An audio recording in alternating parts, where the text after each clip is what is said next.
प्रदेश उपाध्यक्ष राजू बनर्जी के नेतृत्व में बुधवार सुबह आसनसोल कोर्ट मोड़ के पास चाय पर चर्चा कार्यक्रम आयोजित की गई और राजू बनर्जी ने तृणमूल कांग्रेस के विरोध में काफी सारे मुद्दे भी उठाए। हम सारे पुलिस को नहीं कह रहे, जिन पुलिस ऑफिसर्स तृणमूल का साथ मिलजुल के लोगों के नीचे काटमनी खा रहा है, माफिया का साथ है, अब बताइए तो हमारा कार्यकर्ता खून हो रहा है, पुलिस का सामने खून हो रहा है, तृणमूल का गुंडा लोग कह रहा है, उसके ऊपर कोई एक्शन है? कुछ नहीं, खुले आम घूम रहा है। तो इस पुलिस को रहना नहीं चाहिए, इसको तृणमूल पार्टी ऑफिस में रहना चाहिए। क्या करेंगे? आप लोगों को जो मामला हो रहा है बार-बार, उसमें आपका डर नहीं लगता? मामला किससे डर? ये तो मामला देने वाला ही सरकार है, तो हमारा नीचे स्तर का कार्यकर्ता के ऊपर मामला हो सकता है, तो मेरा ऊपर मामला से डरेंगे क्यों? जो डरते हैं वो मरते हैं। शुभेंदु अधिकारी क्या आ रहा है? मैंने बार एक ही बात कहा है, देखिए भाई साहब, ममता बनर्जी जिस तरह से पश्चिम बंगाल में एक तो लोकतंत्र का हत्या हो रहा है, यहाँ कानून का शासन लागू नहीं है, ये गुंडा राज है, माफिया राज है, यहाँ पर भ्रष्टाचार है, यहाँ कोई डेवलपमेंट नहीं है, कोई विकास नहीं है, यहाँ स्वास्थ्य से लेकर शिक्षा पूरा व्यवस्था घट गया है और पूरा सुपर इमरजेंसी चालू कर दिया है। और इस सिस्टम के विरोध में जो भी उसका लड़ाई करेंगे, ममता बनर्जी का विरोध में लड़ाई करेंगे, उसको बीजेपी में हम स्वागत करें। शुभेंदु जी आए, स्वागत है।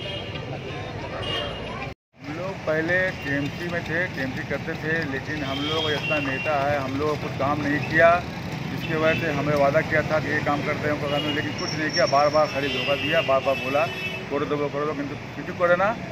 সেই জন্যে আমরা কি আমাদের এই পার্টি বিজেপি সব কাজ করবার লোক কাজ করবে, সেই জন্য আমি ফির একবার বিজেপি জয়েন করেছি।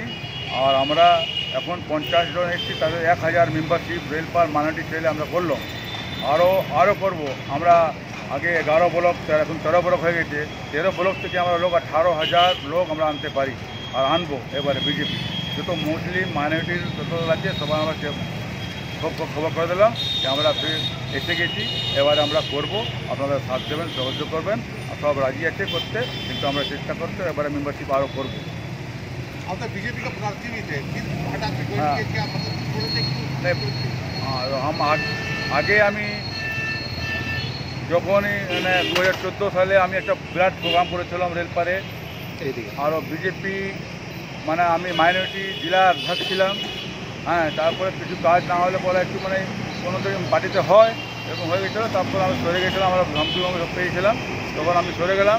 তারপরে বড় প্রোগ্রাম করেছে বিজেপি আর জেলা অধ্যক্ষ ছিলাম 2019 পর্যন্ত।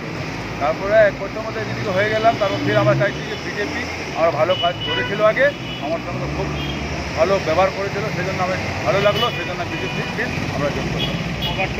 আবার চলে এসেছি। আপনার নাম? আমার নাম মোহাম্মদ আবির হোসেন।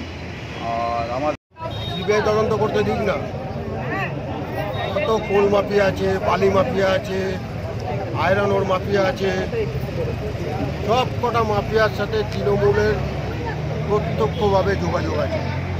প্রমাণ আর কিছুদিন পর পাবে। এখানে ল অ্যান্ড অর্ডার দেখার দায়িত্ব কার? রাজ্য সরকারের। রাজ্য সরকার এইভাবে দায় এড়িয়ে যেতে পারে না, কারণ এর সাথে পুলিশের সাথে তৃণমূলের নেতারা আছে, আর তার সাথে এই মাফিয়ারা রয়েছে। এই সবার যোগ সাজে যে এখানে এই কয়লা চুরি কারবার হয়, বীরভূমে বালি চুরি কারবার হয়, বর্ধমানে বালি চুরি কারবার হয়, বাঁকুড়াতে বালি চুরি কারবার হয়, আর এইখানে যে আয়রন ওরের ব্যাপার আছে সেটাও একইভাবে পুরো তৃণমূল কংগ্রেস তারাই এটাকে চালায়, তারাই এটাকে কন্ট্রোল করে। বাসমতি চাল প্রসঙ্গে কালকে বাঁকুড়ার যে পরিবারে অমিত শাহজি গেছিলেন, সেই পরিবারের তরফ থেকে দাবি করা হয়েছে যে তারা সাধারণ চাল খাইয়েছে, অথচ মুখ্যমন্ত্রী বাঁকুড়া দাঁড়িয়ে বলেছেন বাসমতি চাল খেয়েছে অমিত শাহজি, এবং পাশাপাশি বাইরে থেকে রান্না করা খাবার খাওয়ানো হয়েছে এবং সেটাই দেখানো হয়েছে। কি বলবেন? মুখ্যমন্ত্রী তো মিথ্যাচার করে, মিথ্যায় পিএইচডি করে। প্রত্যেকটা ঘটনা দেখুন পশ্চিমবাংলা, মুখ্যমন্ত্রী মুখে এক কথা করছে, কাজে এক কথা করে। প্রধানমন্ত্রী নরেন্দ্র মোদীকে বলছে যে এখানে বিনা পয়সায় করোনার চিকিৎসা হচ্ছে, আর মানুষ 14-15 লাখ টাকা বিল দিয়েছে মিডিয়ার সামনে দেখাচ্ছে। মানুষ সর্বশান্ত হয়ে যাচ্ছে। এখানে মানুষ 2 টাকা কিলো মোদিজির চাল পায় না, তৃণমূলের নেতারা চাল চুরি করে নেয়। আর অমিত শাহর ভূত মমতা ব্যানার্জিকে তাড়া করছে, পিছন ছাড়ছে না। তাই আমাদের কার্যক্রমকে নকল করছে, টুকলি করছে মুখ্যমন্ত্রী মমতা ব্যানার্জি। संतोष मंडल की रिपोर्ट, PV न्यूज।